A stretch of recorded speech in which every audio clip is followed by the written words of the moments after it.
Hi అండి, అందరికీ నమస్కారం. నేను మీ Mounika. Welcome back to my channel Sri kitchen and blogs.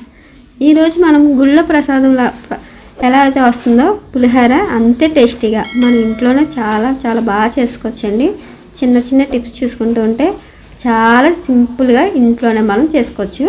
దీనికోసం మనం 100 గ్రాముల చింతపండుని ఒక అరగంట ముందు నానపెట్టేసుకోండి. వాటర్లో ఎంత నానపెట్టుకుంటే దాని గుజ్జు అంతా కూడా బాగా వస్తుంది కదా, అందుకని చెప్పి ఒక హాఫ్ అన్ అవర్ ముందు నానపెట్టేసుకుంటే ఆ చింతపండు పులుపు అంతా తీసేసుకొని, మరీ పలచగా వద్దండి, చిక్కగా తీసుకొని పక్కన పెట్టుకొని దీంట్లోకి స్టవ్ ఆన్ చేసి పెట్టేసుకొని ఆ చింతపండు పులుపుని పెట్టుకొని దాంట్లోకి ఒక స్పూన్ పసుపు, కొంచెం ఉప్పు వేసేసుకొని ఒక 3-4 చిల్లీస్ వేసుకొని పచ్చిమిర్చి అవన్నీ ఉడకాలండి. మొత్తం చింతపండు పులుపు అంతా కూడా ఉడుకుతూ ఉండాలి.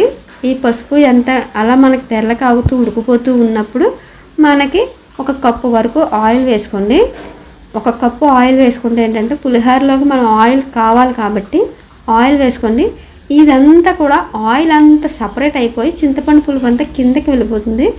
అలా డివైడ్ అయిపోయేంత వరకు కూడా కుక్ చేయాలి. అది మీకు వీడియో క్లిప్లో చూపిస్తున్నాను కదా, అలా వస్తే మనకి పర్ఫెక్ట్గా కన్సిస్టెన్సీ వచ్చినట్టు చింతపండు పులుపు ఇలా కనుక వస్తే మనకి పులిహోర చాలా అంటే చాలా టేస్ట్ బాగుంటుందండి. కొంచెం ఏమాత్రం కొంచెం మిస్ అయినా వస్తుంది. ఇంకొకటి ఏంటంటే రైస్ ఆల్రెడీ మనం వండేసుకొని పక్కన పెట్టేసుకుంటాం కదండి, ఆ రైస్ని ఒక ప్లేట్లోకి పెట్టేసుకొని వేడివేడిగా ఉన్నప్పుడే దాంట్లోకి ఒక గుప్పుడు కరివేపాకు, 4-5 చిల్లీసు నిలువుగా కట్ చేసి జస్ట్ ఆ అన్నంలో అలా కప్పెట్టేయండి. అరోమా చాలా అంటే చాలా బాగా వస్తుందండి. ఇది టేస్ట్ ఇది అస్సలు మిస్ కాకండి, దీన్ని అస్సలు స్కిప్ చేయొద్దు. ఏంటంటే ఇదేనండి అసలుగా టేస్ట్ వచ్చేది. పచ్చిమిర్చి మనకి గుళ్ళ ప్రసాదాల్లో చూసారా, వేక్కుంటా పచ్చిమిర్చి మధ్య మధ్యలో తగులుతుంటాయి. మధ్య మధ్యలో మనకి కరివేపాకు పచ్చిమిర్చి కూడా వేక్కుంటా పచ్చిగానే తగులుతుంటాయి కదా, అది ఇవే. నెక్స్ట్ మనకి అది అలా పక్కన పెట్టుకున్న తర్వాత మనకి దీంట్లోకి వేరుశనగ గుళ్ళు కావాలి కదా, వేరుశనగ గుళ్ళు ఫస్ట్ వేపుకొని ఆయిల్ వేసుకొని దీంట్లో కూడా ఆయిల్ కొంచెం ఎక్కువగానే పడుతుందండి. ఒక 4-5 స్పూన్లు ఆయిల్ వేసుకొని వేరుశనగ గుళ్ళు ఒక గుప్పుడు వేసుకోండి. ఒక 2-3 స్పూన్లు పోపులు వేసుకోండి. పోపులు అంటే ఏంటంటే మినప్పప్పు, శనగపప్పు, ఆవాలు ఇవన్నీ వేసేసుకొని ఒకసారి మొత్తం కలిపెట్టేయండి. మొత్తం అటు ఇటు కలిపేసుకొని కొంచెం కలర్ మారుతున్నాయి అనేటప్పటికి మళ్ళీ కొంచెం కరివేపాకు వేసుకోండి. కరివేపాకు మాత్రం అస్సలు మిస్ చేయకండి. ఈ పులిహోరకి టేస్ట్ వచ్చేది అదేనండి బాబు.